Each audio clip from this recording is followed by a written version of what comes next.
On politics, today has been one busy day at the Capitol with a major hearing at the Supreme Court on a case concerning a Mississippi law that bans abortions after 15 weeks.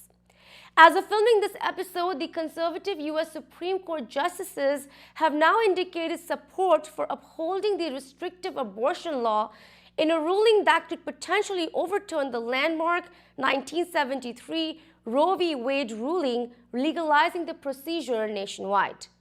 Overturning this ruling could bring abortion bans to as many as half the U.S. states, which are already ready to prohibit women's reproductive rights. And fighting for these rights of women is Congresswoman Carolyn Maloney, who has reaffirmed her support for Roe v. Wade. She has said that abortion access is facing an existential threat under a conservative-leaning Supreme Court and has advocated for a woman's right to choose and has promised to continue working against any legislative limits to that access. In fact, she has stated she wants Roe to be enshrined into a law. Earlier today, we spoke with Congresswoman Maloney on this pertinent issue and her take on reproductive rights. Here is a segment of this exclusive conversation with Congresswoman Carolyn Maloney representing New York's 12th Congressional District. Here is the conversation. What is happening at the Supreme Court right now? They're deciding on a case on abortion in Mississippi as we speak. You have already spoken on it at the House already. I'd like to know, how are you looking at this entire situation and how dangerous is this, this decision for Roe v. Wade? Well, I will tell you, there's a lot of activity. The members of Congress gathered on the steps of the Congress and marched over to the Supreme Court. There were many advocates for choice and others against choice. Many were, the color they used was yellow, and the chant was "Liberate abortion everywhere."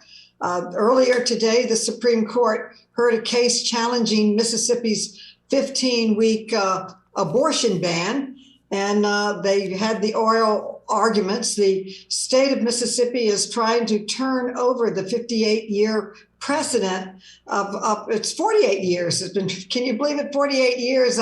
People were wearing caps saying 1973, yes, which was the year of the abortion case, and they've been asked. They were asking the court to overturn this precedent. But I want to point out that if they did that, over 36 million people in 26 states would immediately be deprived of the right to an abortion, the right to choose. These restrictions, I would say, mostly harm people that are poor, people of color, young people. And earlier this year, in anticipation of this decision that was going to take place before the Supreme Court, we passed the Women's Health Protection Act, which would establish a statutory right to abortion care across the country.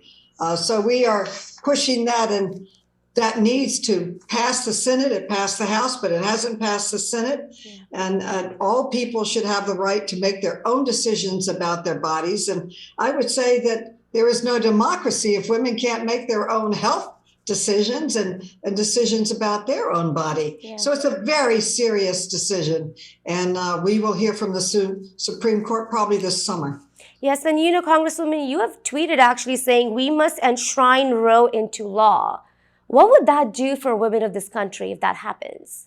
Well, if we had it in law, then it would protect them. And as I said, we passed the Women's Health Protection Act, which would establish a statutory right to abortion care across our country.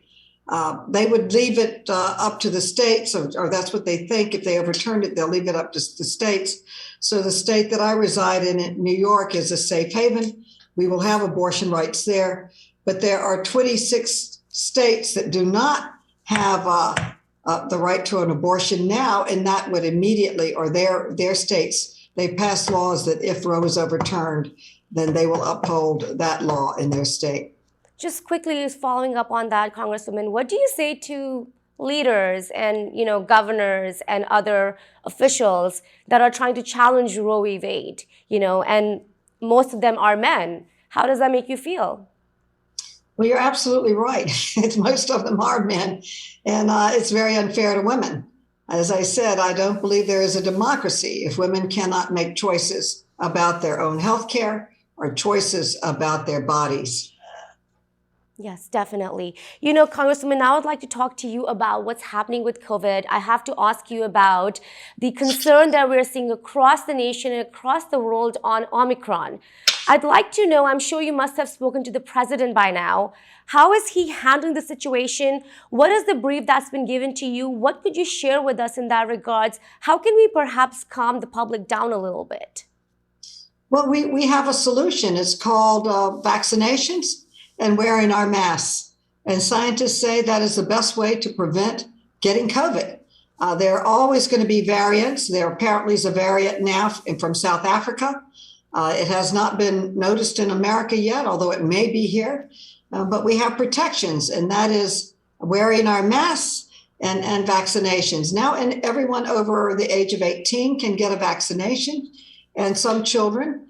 And there's a booster, even for everyone over 18 years old. So that should be taking place. One thing that the Biden administration has done that I think is extremely important, they have made the vaccinations available for free to all of our people across America.